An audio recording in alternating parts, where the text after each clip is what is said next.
গতকাল legends of the decade শিরোনামের কনসার্টে ঢাকায় গাওয়ার কথা ছিল পাকিস্তানের জনপ্রিয় ব্যান্ড জাল। এমনকি ২৭ বছর পূর্তি করা ব্যান্ড ভাইকিংসের গানও পরিবেশন করার কথা ছিল। সেই সাথে ক্যান্সারের সাথে দীর্ঘদিন লড়াই করা বাংলাদেশের জনপ্রিয় ব্যান্ড সঙ্গীত শিল্পী মেজবাবা সুমনও ছিলেন লাইন আপে। কনসার্টের সব প্রস্তুতিও সম্পূর্ণ হয়েছিল। বেরসিক বৃষ্টির কারণে স্থগিত হয় কনসার্ট। তবে নতুন ভেন্যুতে কনসার্টের ঘোষণা দেওয়ার পর চলছে কনসার্টটি। 40% বেশি গ্লো, বিশ্বের 1 নম্বর গ্লো ক্রিম, নতুন গ্লো এন্ড লাভলি।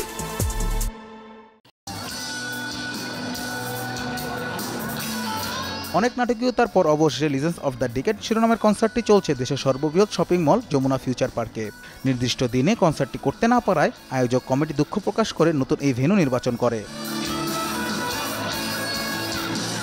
প্রেস কনফারেন্সে অনেক রসিকতা করে জাল ব্যান্ডের ভোকাল গহের মুমতাজ বলেছিলেন জাল ব্যান্ডের নাম পরিবর্তন করে বারিশ রাখা উচিত ছিল, কেননা বৃষ্টির সাথে নিবিড় এক সম্পর্ক রয়েছে ব্যান্ডের।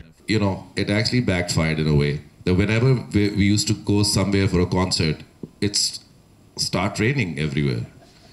So it literally jal in literal meaning has actually followed us, and and at the moment I'm just not kidding. We thought we should change the name of our band maybe. So now I'm in Dhaka. Let's hope that everything will go well.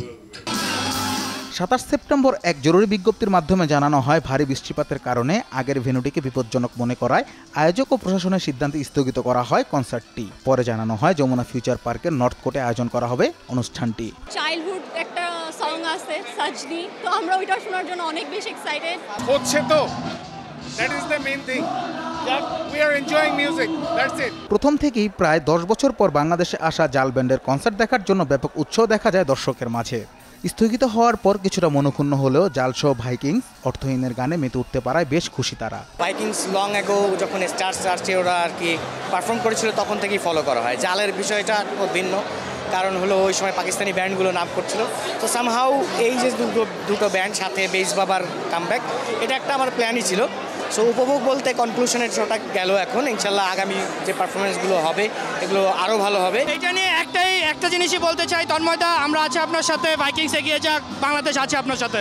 আশেপাশে অনেক মানুষ ঢুকে গিয়েছে যারা কিনা ticket purchase করেনি। এছাড়া সব কিছুই ঠিকঠাক। আই হোপফুলি কনসার্টটা অনেক বেশি ভালো হবে। জানা যায় এবার ঢাকায় এসে জাল তাদের নতুন একটি অ্যালবামের ঘোষণাও দিয়েছে। তাদের এই অ্যালবামের নাম হবে বারিশ। ব্যান্ডটির বর্তমান সদস্য হলেন গহর মুমতাজ, আমির আজহার ও Salman Albert. Anas Imran, showbiz tonight.